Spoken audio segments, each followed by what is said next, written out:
You are listening to Talkish with Halli Casser-Jayne. Welcome to the show. I am Halli Casser-Jayne. This week on Talkish, we begin with this question. What do Europeans think about President Donald Trump and the state of American politics? Politics and history intertwine. On this week's Talkish, when joining me at my table are Dr. Alanmendoza, founder and executive director of the Henry Jackson Society in London, the UK's most influential foreign policy think tank, and Jason Fagone, the author of the riveting true story of love, spies, and the unlikely heroine who outwitted America's enemies, Elizabeth Smith, as told in his book, The Woman Who Smashed Codes. It's time for Talkish. Let's get to it. How is America looking to the world in the age of Donald Trump? Joining me on Talkish to answer that question and more is Dr. Alanmendoza, founder and executive director of the Henry Jackson Society, the UK's most influential foreign policy think tank. The Henry Jackson Society bills itself as a neoconservative foreign policy think tank and is described by some as right-wing, but it positions itself as cross-partisan and has support from some left-leaning politicians. Among its stated principles is the belief that modern liberal democracies set an example to which the rest of the world should aspire. It supports a forward strategy involving diplomatic, economic, cultural, and/or political means to assist those countries that are not yet liberal and democratic to become so. It values a strong commitment to individual and civil liberties in democratic states, even and especially when under attack. Dr. Mendoza is a frequent speaker at high-profile national and international events and conferences. He's a graduate of Cambridge and a frequent speaker on various foreign policy topics, often commenting on the BBC, ITN, Sky, CNBC, and al-Jazeera networks, among others. It's time for Talkish with Dr. Alanmendoza. Let's talk. Okay, Dr. Mendoza. I'll call you Alan after I just tell everybody you know that you are Dr. Mendoza. That's very kind. Tell me the truth. Does the UK think America's gone daft with the election of Donald Trump or not? Talk to me. What's the feeling coming out of your neck of the Well, I think if you were to take a poll of people, I think the answer to that would be probably yes. I think Donald Trump is a very unusual politician. I think he's unusual for America as well, of course. But I think people here regard the method of communication he uses, some of the messaging he uses, as being highly unusual. But it's not that surprising to find him, if you like, alien, because any Republican elected in the US is unlikely to be the choice of most Europeans. I think if you would poll Europeans and Brits for the last, 50 years, we would have uniformly voted Democratic during that period. So it's a little surprise, except, of course, that Donald Trump is perhaps a more exaggerated form of the type of person they most dislike when it comes to Americans. You know, something you just said is interesting. Delivery. Is delivery a lot of the problem in his acceptance overseas? Yes, I think the way he communicates, methods, the way he tweets his messaging and his sort of thoughts out there, most Europeans, thinking themselves very superior in this way, would say, well, we wouldn't conduct ourselves in that way. Why is he doing this? Not appreciating, of course, that, and by the way, I should point out I'm speaking about a majority of the population, but certainly the overwhelming majority of the elite. I think the more you go down to what might be termed ordinary people, for want of a better term, you're going to find a lot more support for Trump and his method of communication, which at its merits is, of course, direct, it's to the point, and it speaks to what many people are thinking, and very few other politicians are saying. So I think there's this usual divide, isn't there, between elites who like to communicate in a certain way and people out there who the elites have probably lost connection with, actually, who are much happier to speak, in a more direct fashion. I think one of the things that you uncovered, or we just uncovered in that conversation, is he speaks to people of a certain part of society in the way that they speak to one another. Well, absolutely, right. Yes. That's a genius, right? It's genius because that's what's taken him to the top. And I think it's a message to all politicians, actually, even if people dislike the way he does things. And there are clearly things to dislike in some of his personal behaviour, for sure.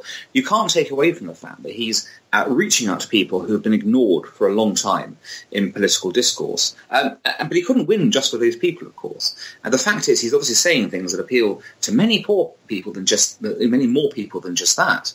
And I think that's also the other interesting point. This is an across-the-board phenomenon, even if his target audience isn't necessarily the people politicians are normally speaking to. So let me ask you this, because politics is is rapidly changing, not quietly, not genteelly, not rapidly, oh my gosh, changing. We live in a global society, and the world is getting smaller and smaller every day. And if someone were to say to you, and I'm certain many Trump supporters would given the chance, it ain't none of the Brits' business or the Europeans' business what America does, you would argue back what? Well, we would argue, certainly I would argue, within your own domestic constituency, absolutely right. It's up to Americans to determine what they want to do about health in America, guns in America, tax in America, all those issues, just as in Britain it's up to the electorate here to determine that. And it's quite correct that we shouldn't be kind of interfering in that. Where it gets more complicated is if, for example, the president decides to venture into being critical of our country. Or if there are foreign policy decisions that America is making that affect other people. In that context, I think all of us can reasonably assume that we have an interest as much as America, even if the percentage terms of interest are very different in that. Yeah, well, I think it's fair. And I said global society because I don't think one thing happens in one country anymore, at least in the main countries, in the democratic countries, that doesn't affect the other country and vice versa. I don't see how you make any decision that is completely and totally, unless you're getting down to very, rare circumstance and specifics. From your perspective, and you have a wonderful perspective, do you see Trump as a political anomaly, or do you see him as the beginning of a trend?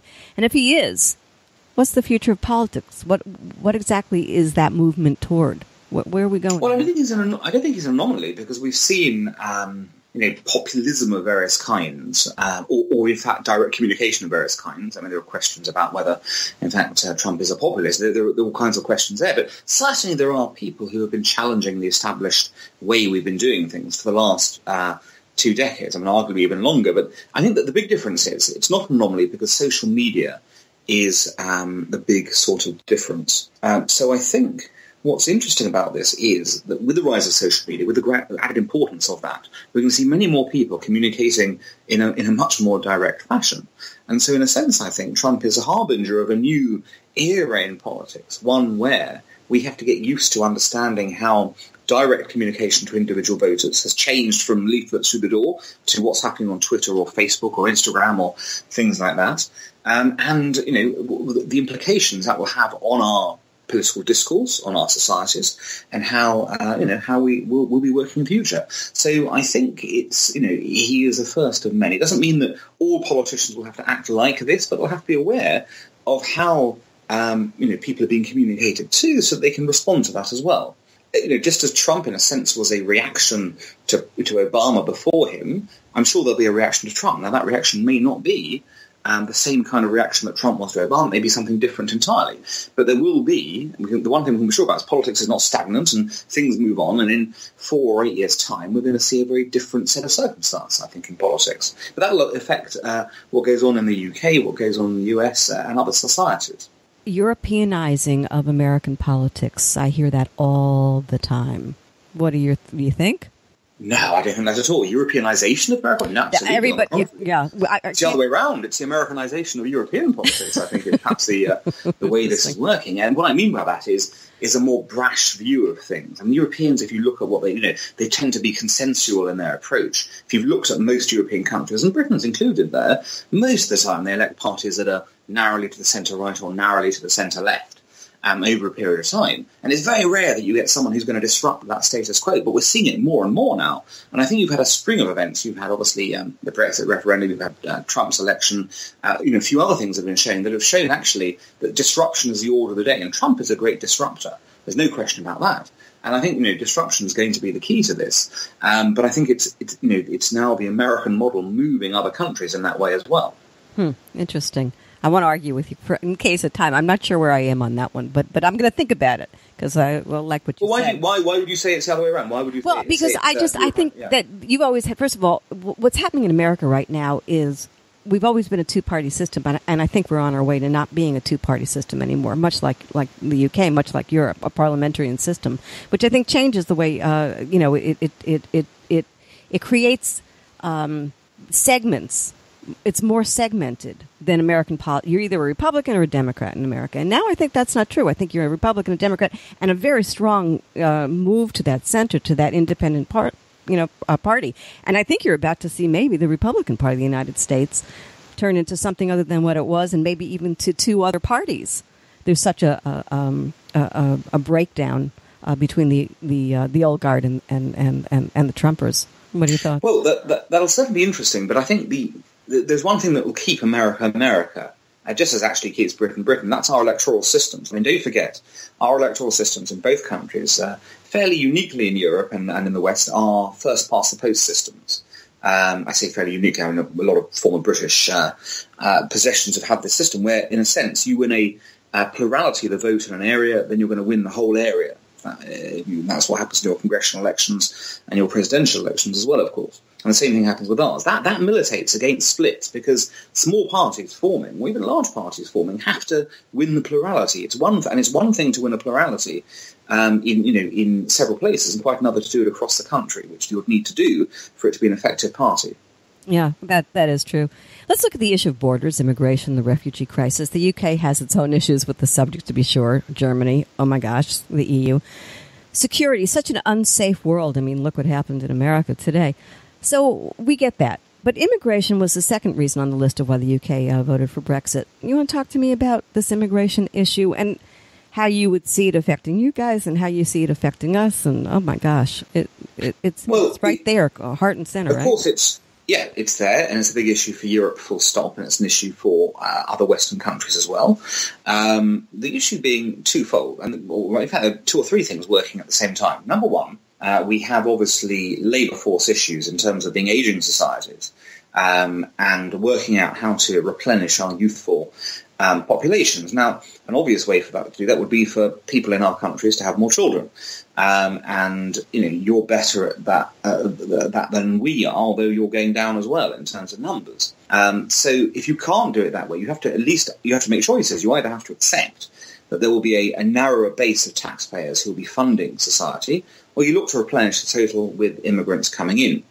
Now, immigrants coming in, you've then got to look at, obviously, if they are coming in, are these people who are... By the way, I'm not classing refugees in the status. Refugees are one category and immigrants are another. I think, the issue we have is immigration, as do you, as opposed to refugees as such, although other European countries have had a refugee situation. So you then look at, well, who are the immigrants coming in? And, of course, the immigrants coming into Britain are very different to the immigrants coming into the USA by virtue of your distance.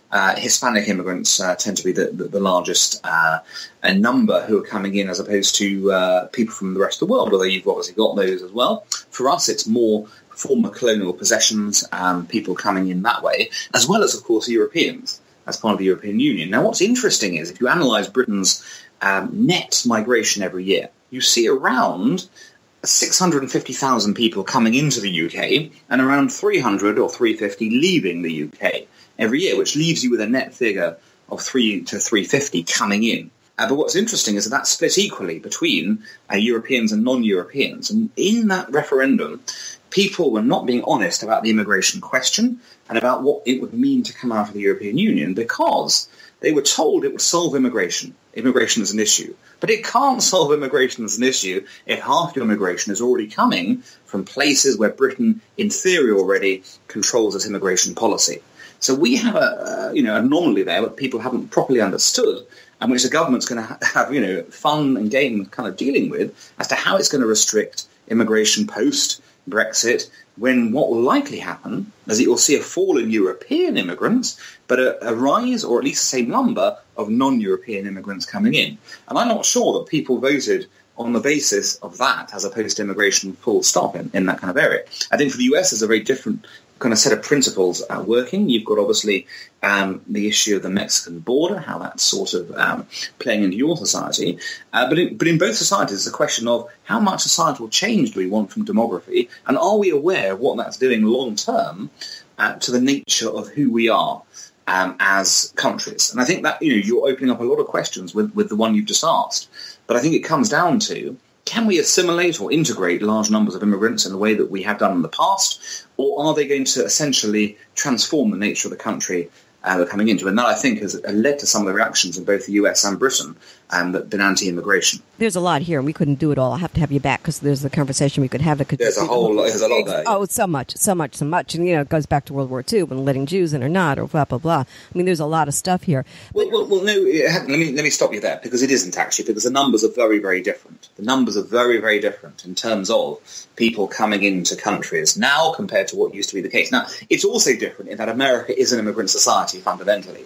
You have based your national history, essentially, on waves of immigration coming in. Sure, absolutely. But European countries have not.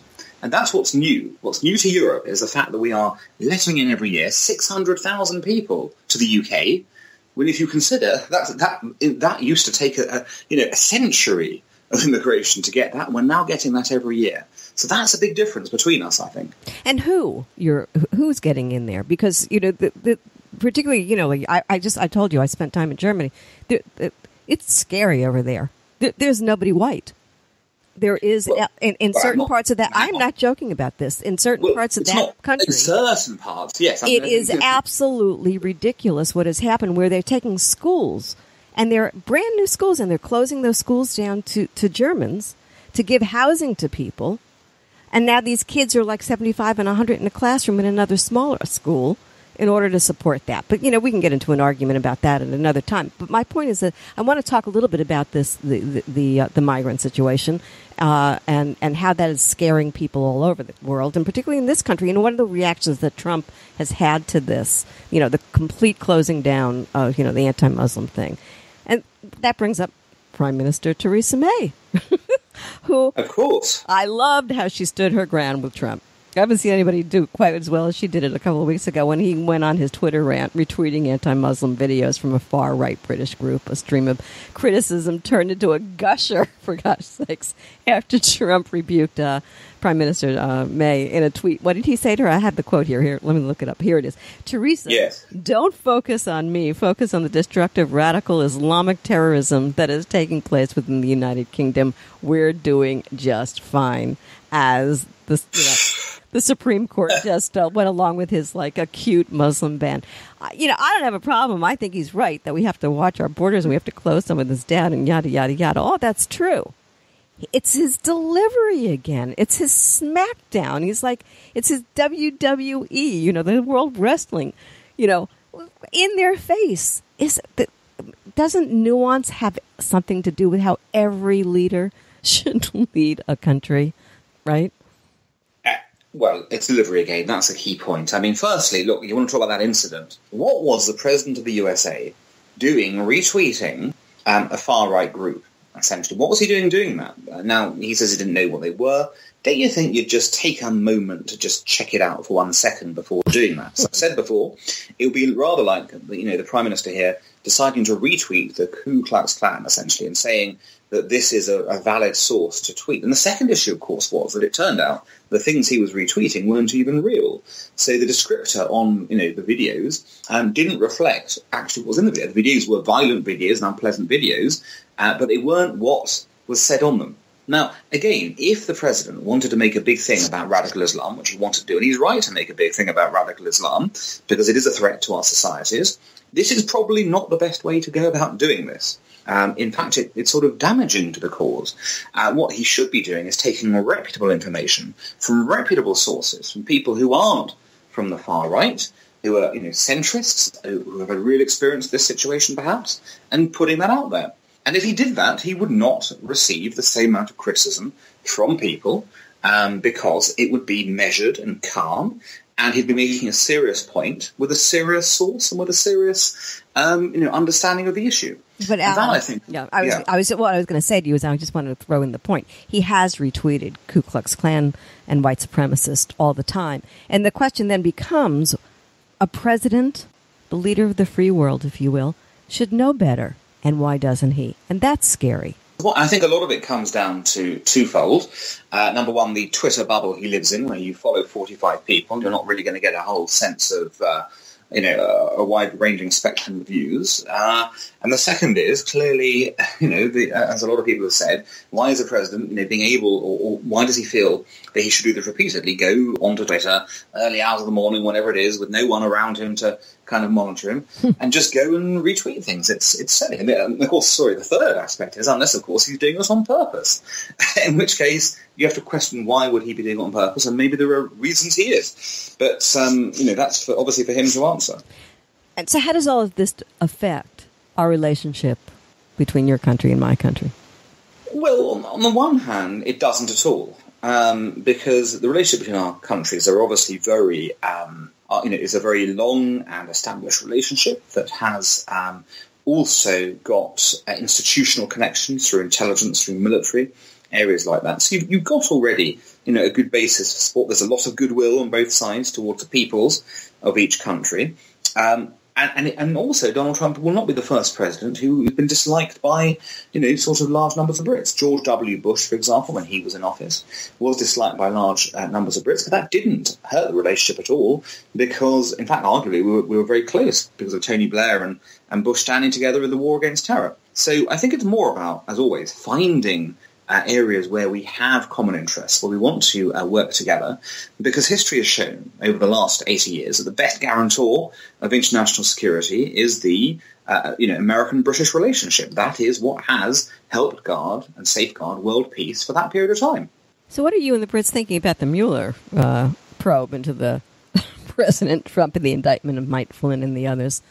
What does that look like overseas? Well, it's extraordinary that so soon into an administration you have a significant probe of this nature, and with people obviously being indicted on a regular basis, it does raise eyebrows. But then again, it's raising eyebrows in the US as well. I don't think we're unique in raising eyebrows towards that. I think that the question, of course, is there any substance to the claims ultimately, or is it yet another one of these probes that goes nowhere?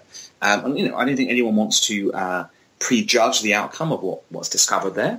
I think it's notable right now that nobody's actually being indicted thus far, essentially for, kind of very serious crimes. Lying to the FBI is not a massive up there, massive crime at the end of the level, such as, obstructing justice or something like that. So it remains to be seen where this is going. So I think at the moment it's, obviously we're curious about how this is going to end up, but we're also uncertain about how serious an investigation it is and what it's actually going to find at the end of the day. And a lot of this is, of course, media excitement. And that we have to remember at all times is not the most sensible way to conduct policy either. A sensible Brits look at all of this. I don't think that Mueller walks away without bringing down somebody big. That's my guess. Well, let's see. The point is it's for him to prove. No question. But the reason that I say this, he's in so deep now. He doesn't walk away any other way. And particularly as he goes up the food chain on this, that's quite possible. Yeah. And I think that he would have walked sooner. By the way, if he had nothing, if he had absolutely. Do you think? Nothing. Okay, I that's do. Interesting. I absolutely, because of his own reputation. Because of his own reputation, absolutely. And because of the way it's disrupting American society right now. That's my guess. So I would venture to say, and particularly with some stuff that just came out today in terms of implications on that 18 days, look that up if you haven't had a chance, because the story was just breaking as we were going on air, and see how scary this might be getting for the Trump administration. And let me say this, they are on shaky ground. It's never good to have something like this going on, as you said, so early. And I'm wondering how that affects things, because again, that's who wants to get too close to Trump right now, over in Europe or in the UK or anywhere, right? Well, he's the American president, and we have to respect the office, even if you don't like the man. I think it's a big mistake. For example, there's been this debate about whether he should come to the UK. I think absolutely he should come to the UK. He is the American president. We should be speaking to our allies. We have things we can do together. I think the issue is one of how much does it affect his administration's agenda. And I don't think we're yet at the stage where it's doing that, but it could easily do that, as we well know. If, as you're correct, this will get more serious, and that's going to paralyse the administration at some point. But it's not there yet. That's the point. It's not there yet. Okay, and that's I don't know when it will get there either. Yeah, don't know when it will get there. Okay, very quickly, Russia's interference in the American election. Gosh knows, maybe in yours, maybe in whomever's. I mean, this is scary stuff. Yes, but the Russians have been doing this for years, so it's no surprise in terms of what they've been up to. So really, the question again is that we need to look and understand the pattern of Russian misbehaviour. And work out how best to oppose it. I think what doesn't help is the perceived, well, the way that the administration is perceived to be being soft on Russia. And if you look at speeches, there's very little condemnation of what Mr. Putin has done. Whereas, of course, in Europe, there's much greater condemnation of that. Again, I think the president has to really explain why he's giving Russia such an easy time. Even if we expect them to interfere, that's quite another thing for them to be caught interfering. Does that not give you pause? No, it does give you pause. I think, actually, what is going on there in terms of why is he being so soft on the Russians? It doesn't seem to make any sense, because you would think that someone like Donald Trump, who has said he's going to make America great again, isn't going to tolerate that kind of interference from another power. The golden law is don't get caught with your hands in the cookie jar. Well, the Russians have been caught repeatedly doing that. You'd expect a response. And it's surprising he hasn't done so. Okay, we're jumping. Israeli-Palestinian conflict. Yes. Go on.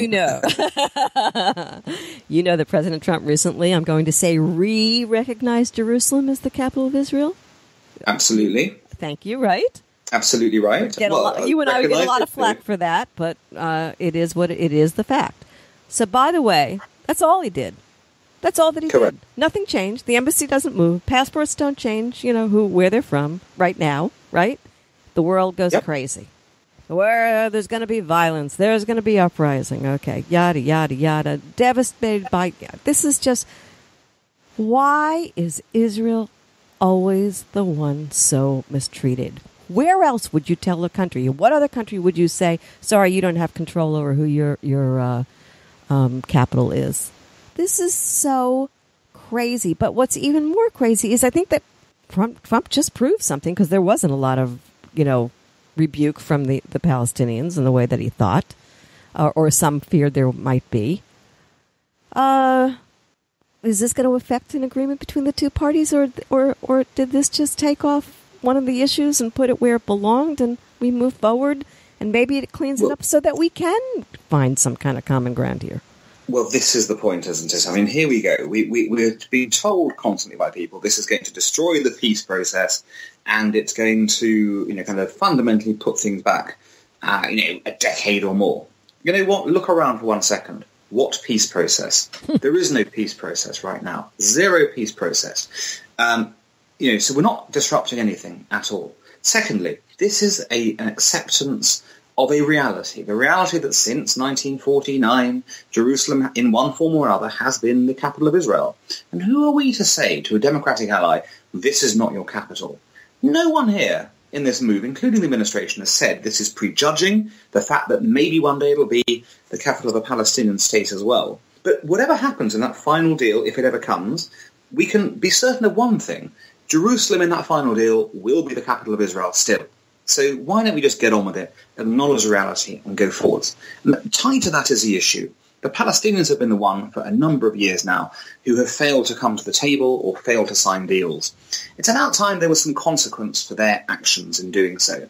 One of those consequences is to say to them, if you don't negotiate in good faith, if you don't sit down, well, things are going to change on the ground whether you like it or not.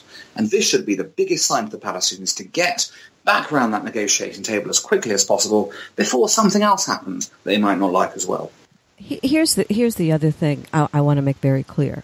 Recognizing Jerusalem as the capital of Israel does not preclude the Palestinians from their claim to Jerusalem. Now, I would still not like to see that personally, but I have my reasons. You understand.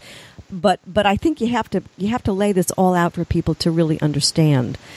I want to talk about this, and that's this new approach to the Middle East conflict that I've been seeing. I bring Saudi Arabia and the other Gulf states to the table, and I think that's critical. Using Iran as a weapon, if you will, to unite them. I'm thinking some things that I've been reading lately about maybe opening land in the Sinai Peninsula to the Palestinians rather than giving them the entire West Bank. No right of return. You've heard this, right? I think there are many options here for how you can get to this area of a peace deal. And it's clear that at the moment, the two-state solution, as we've understood it, is not happening. And as you say, there have been ideas about land in Sinai. There's another idea, of course, that Jordan actually should be the repository of the Palestinian state, essentially. The Jordanians may not like that, but there's lots of logical reasons why they should be that. And so it's about new thinking, I think, in this area. Something has to give in order to move talks forward. And maybe in this new paradigm, we have to look at areas we haven't previously considered in order to give the Palestinians a state of some kind, which they clearly, should have as a people. This exists. So let's get on with it and actually create that state for them and bring them along with it. By the way, I call it a two-more-state solution. They already got one. I think it's called Gaza. Well, it's true, of course. It's true, but at the same time... Well, I know, but... Gaza, your idea, by the way, about Sinai helps Gaza. Helps Gaza out quite significantly because it gives Gaza a hinterland to actually operate, and a very nice strip of coast as well, which could be used for ports and for tourism, which is useful in that sense. I totally agree. I actually think that's a pretty good solution to the problem.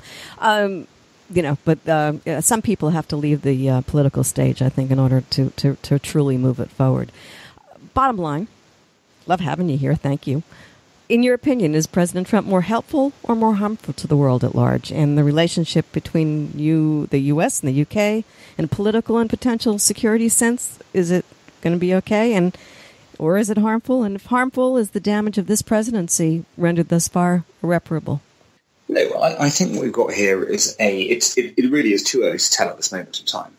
It's too early to tell because I think internationally, President Trump has been actually very helpful in terms of moving forward the debate in a number of key areas. I think if you look back on the 8 years of the Obama presidency, America left feeling very weak as a result of that. You saw enemies of the West gaining ground. Look at Iran, look at North Korea during that period, look at Russia during that period, and the mess in the Middle East as well.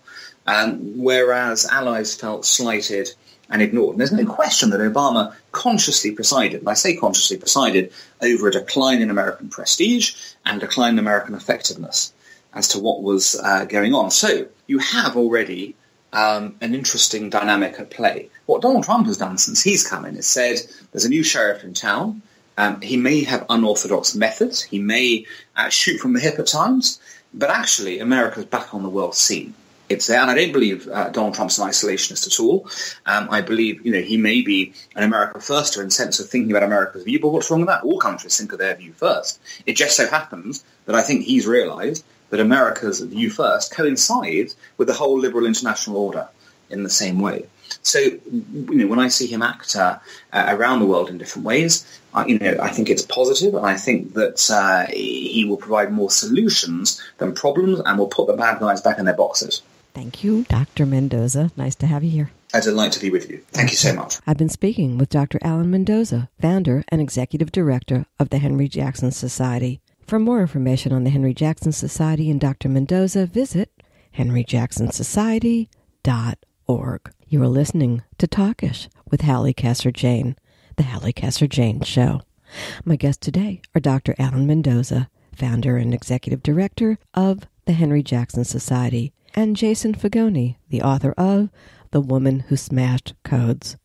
Talkish with Halli Casser-Jayne is always available online at hallicasserjayne.com. In 1916, at the height of World War I, brilliant Shakespeare expert Elizabeth Smith went to work for an eccentric tycoon on his estate outside Chicago. The tycoon had close ties to the U.S. government, and he soon asked Elizabeth to apply her considerable language skills to an exciting new venture, code breaking. There she met the man who would become her husband, groundbreaking cryptologist William Friedman. Though she and Friedman are in many ways the Adam and Eve of the NSA, Elizabeth's story, incredibly, has never been told until now. In The Woman Who Smashed Codes, a true story of love, spies, and the unlikely heroine who outwitted America's enemies, Jason Fagone chronicles the life of this extraordinary woman who played an integral role in our nation's history for 40 years. After World War I, during Prohibition, Smith used her talents to catch gangsters and smugglers, then accepted a covert mission to discover and expose Nazi spy rings that were spreading like wildfire across South America, advancing ever closer to the United States. As World War II raged, Elizabeth fought a highly classified battle of wits against Hitler, cracking multiple versions of the Enigma machine used by German spies. Meanwhile, inside an army vault in Washington, her husband William worked closely to break Purple, the Japanese version of Enigma, and eventually succeeded at a terrible cost to his personal life. Author Jason Fagone, named one of the 10 young writers on the rise by the Columbia Journalism Review, unveils America's code-breaking history through the prism of Smith's life in The Woman Who Smashed Codes. It's time for Talkish. Let's talk. Hello, Jason. How are you? Hi, Halli. How are you? I'm terrific, and I love this book. I just want you to know how much I love this book. I love that you fell into the story. Talk to me about Elizabeth, spelled E-L-I-Z-E, Beth, because her mother didn't want her to be called Eliza as a nickname. Smith first. Let's do Smith first, and then we can get into the Friedman aspect of it a second. Just give us a little background on who she was. Yeah. She is, I think, one of the most brilliant Americans no one has ever heard of. She was a code breaker, a puzzle solver. A code breaker is someone who solves secret messages without knowing the key. If you've ever solved a cryptogram in a newspaper puzzle page, you have a sense of what this work involves.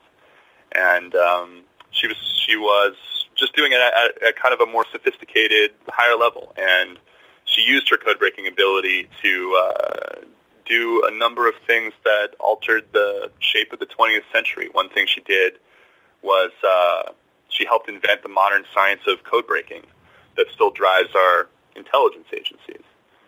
She also hunted Nazis during World War II. Particularly, she hunted Nazi spies. But it all got started from a very kind of surprising place, and she was only 23 years old when she began. Yeah, and that's an interesting story. So tell that quickly, because I think that sets the stage for what happens. Because she met her husband, future husband, there too. But talk to me. Yeah, so she was 23 years old. I think it's a kind of a classic American situation in that she was a girl from a small town in Indiana. She was from a large Quaker family. She was kind of the runt of the litter, the ninth kid in that family, and she in a small town. She wanted something more adventurous. She wanted a braver life. She wanted to take a risk. So she was teaching school at that time. That's kind of what American women were expected to do. That was the end of the career path. You taught school, and then you had children, and you died. And that's not what she wanted. So she quit her job. She went to Chicago to look for something more unusual, and she happened to have this chance meeting that completely transformed her life. She was at a library, and at this library, she met an eccentric rich guy named George Fabian. And George Fabian happened to be obsessed with this theory that he had, that there were secret messages in the works of Shakespeare. And, if he had been a normal person with a normal amount of money, he would have just had kind of an odd theory and talked to his friends about it, and that would have been the end of it. But because he was a multimillionaire, George Fabian could afford to hire Shakespeare experts from all over the world and bring them to his 350-acre kind of Xanadu, his private mansion outside of Chicago, and hire them to really go to work and try to find these secret messages that he thought were in Shakespeare. So at the chance meeting at the library, Elizabeth Friedman, 23 years old, not expecting to go to work for a crazy rich guy, goes to work for a crazy rich guy and starts trying to find these secret messages in Shakespeare that turn out not to be there, but the search for these non-existent messages actually kindled an interest in her in code breaking and an interest in finding messages that really are there, and that's how she got off to the races. And that's how she met her husband, future husband. Her husband was another person who had been hired by this crazy rich guy to come to his mansion and estate and perform scientific experiments. So her husband was William Friedman. He was a young Jewish geneticist from Pittsburgh. In a lot of ways, Elizabeth and William were from two completely different worlds, but they met at Riverbank at this private estate and fell in love. And about a year later, America entered World War I, and that kind of changed everything. All of a sudden, this eccentric, kind of odd search for, secret messages in Shakespeare turned into a very urgent search for secret messages in German transmissions. And it was a military. It transitioned from a literary to a military project. It's also fascinating, but so are you, author, journalist. You cover science, sports, culture, contributing writer to HuffPost and a whole lot of other places, GQ, Esquire, The Atlantic, New York Times. And you stumbled on her because he was so well known, and he took all the credit, or was given all the credit. We'll discuss that in a minute. And then you go to this library, and then, hello, how lucky are you? Tell the story about the Virginia Library. It was definitely a lucky thing. I mean, as a journalist, you get a couple moments in your career of just extreme luck, where you stumble into something, and if you are paying attention, maybe you realize what it means. So a couple of years ago, how this got started is a couple of years ago, I was reading about the history of the NSA.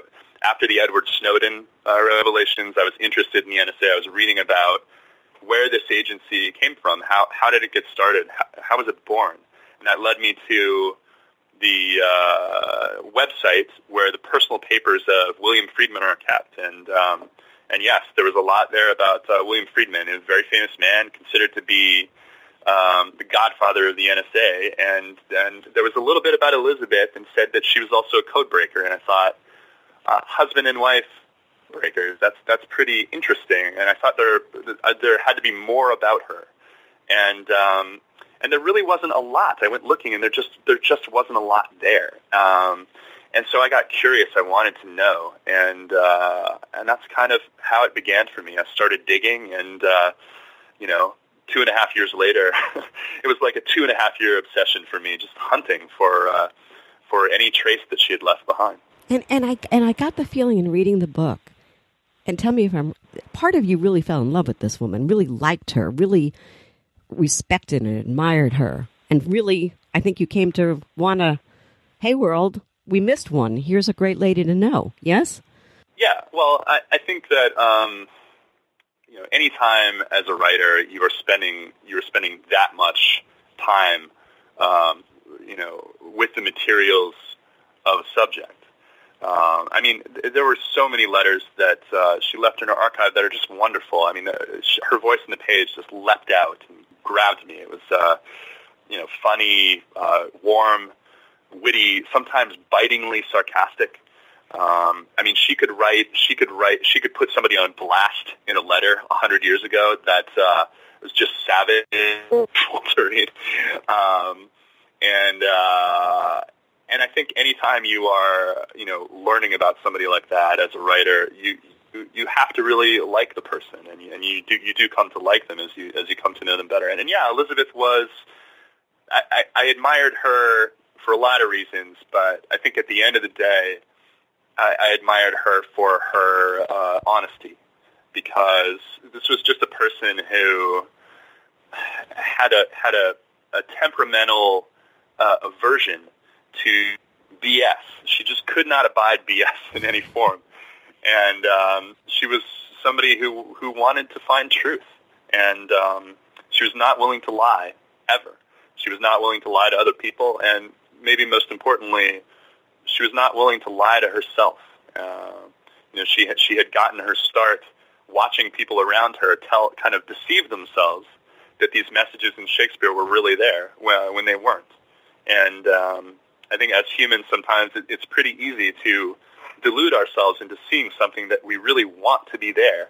And Elizabeth realized the danger in that, and she sort of structured her life around being able to avoid delusion and move toward truth. And I just think she had an integrity that was rare and, special. I also like this. I also like the fact that she saw the world in codes.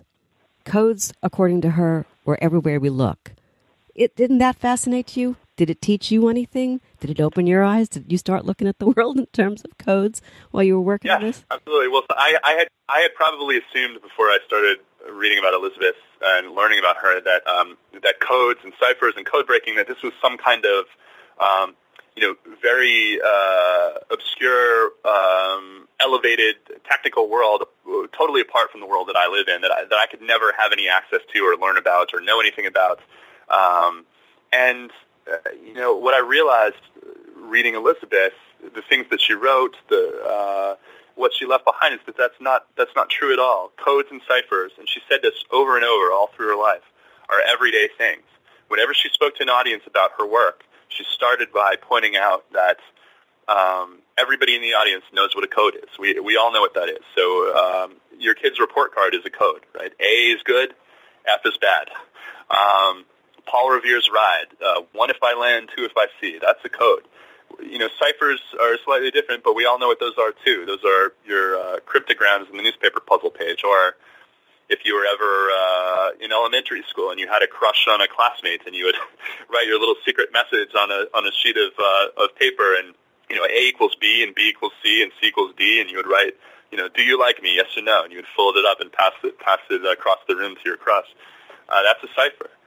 And I think that humans encounter codes and ciphers all the time, and really the game is about seeing patterns. It's about seeing patterns in what might look like noise, and that's not something that's apart from our daily experience. We all see patterns all of the time, every day. We have to be able to do that to live. When we recognize a face in a crowd, what we're doing is we're seeing a pattern. And I think Elizabeth just trained herself to see patterns more deeply and more clearly. But it was compelling in me how she was always able to bring this very kind of technical seeming and work that was about spies and kind of this dark underworlds that she was exploring. She was always able to bring it back to something concrete and everyday, and that was another thing that I admired about her. She was a mother too, as well as a wife, and she was a wife of a man she apparently loved, but was not well mentally towards the end of his life. You want to talk about that a little bit? Yes. So her husband, William Friedman, suffered all his life from clinical depressions. He did not call them that, and Elizabeth did not call them that because of the societal stigma against mental illness.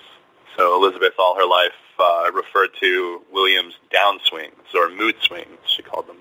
But the truth is that he was seriously clinically depressed at multiple times, to the point where he required month-long and several month-long hospitalization. The first hospitalization came during World War II, in 1941.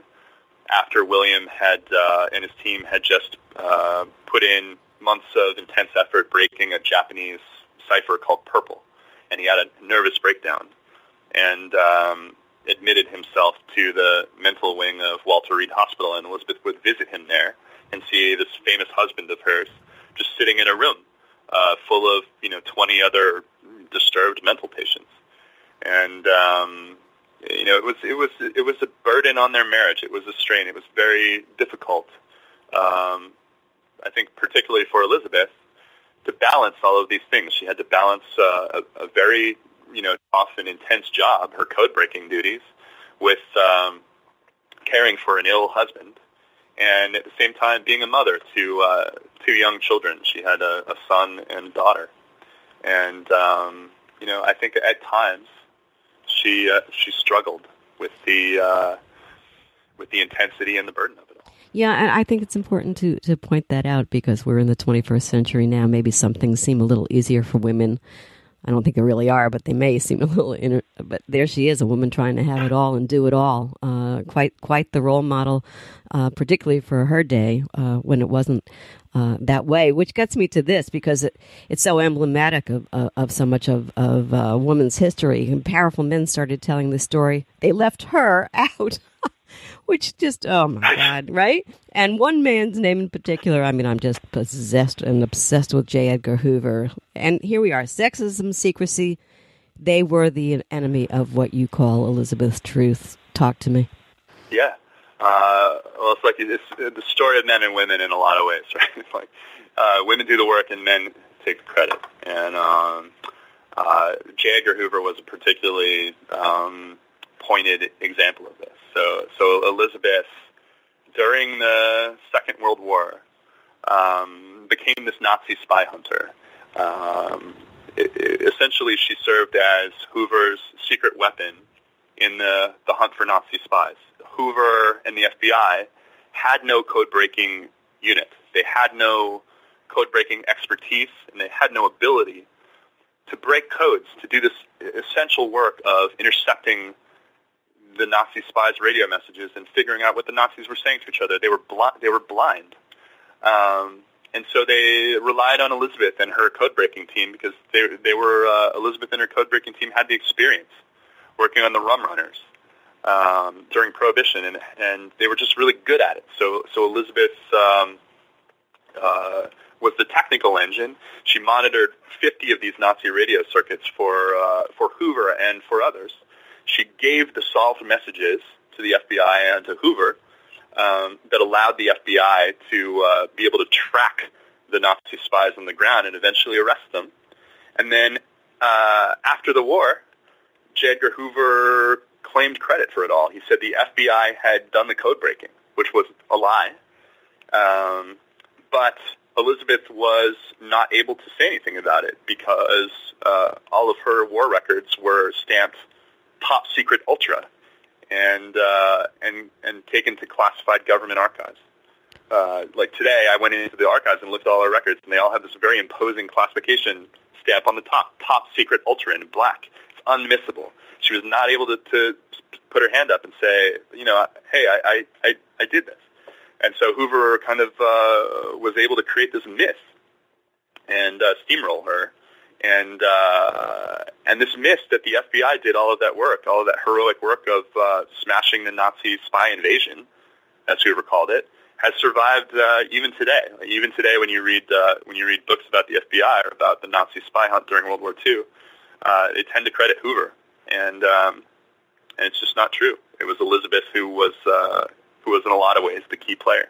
Oh, I want to go to the next thing, which I find very interesting. You called her husband the father or the godfather of the NSA, if you will, and we can certainly say she's the godmother, therefore, of the NSA. Without her having gotten it credit, yeah. But I think it's fair if we follow the story through what your research has brought us to. But they did a lot of crazy things. I mean, at one point they raided all their records in their house and took everything away from them, so they had nothing to, whatever. But she was worried also about the authorities having the authority to be the authority on all of this, right? Talk to me a little bit about that quickly. Yeah, I think that today we would recognize Elizabeth as a liberal, right? She believed in. She was a big fan of FDR, Franklin Delano Roosevelt. She believed in sort of women's equality, even though I don't think she would have called herself a feminist, because I don't know if that term even existed yet. She believed, and her husband believed, that a certain amount of information needed to be public in a democracy. And toward the end of their careers after the war, they started to worry. So during the early 1950s, you have the beginnings of the Red Scare. You have McCarthyism ramping up. You have J. Edgar Hoover starting to go after communists in a really vicious way, or suspected communists in a really vicious way. And you have the government in Washington begin to go on these kind of witch hunts.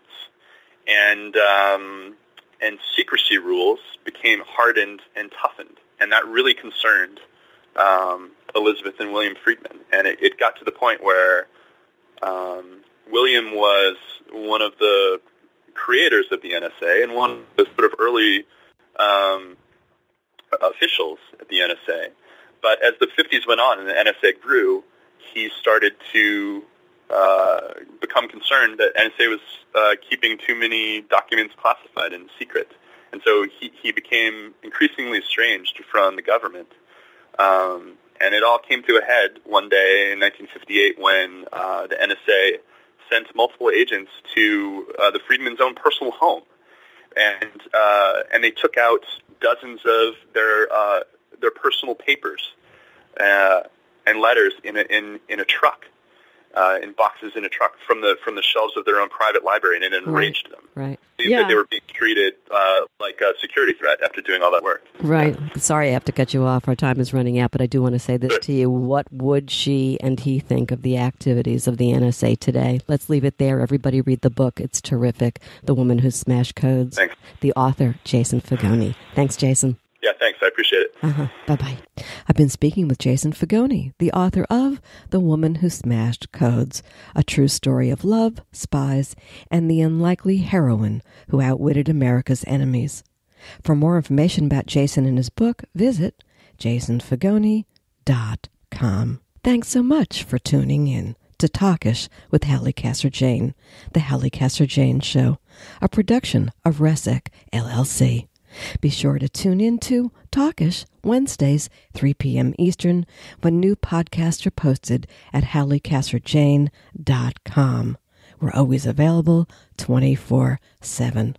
Until next time, this is Halli Casser-Jayne.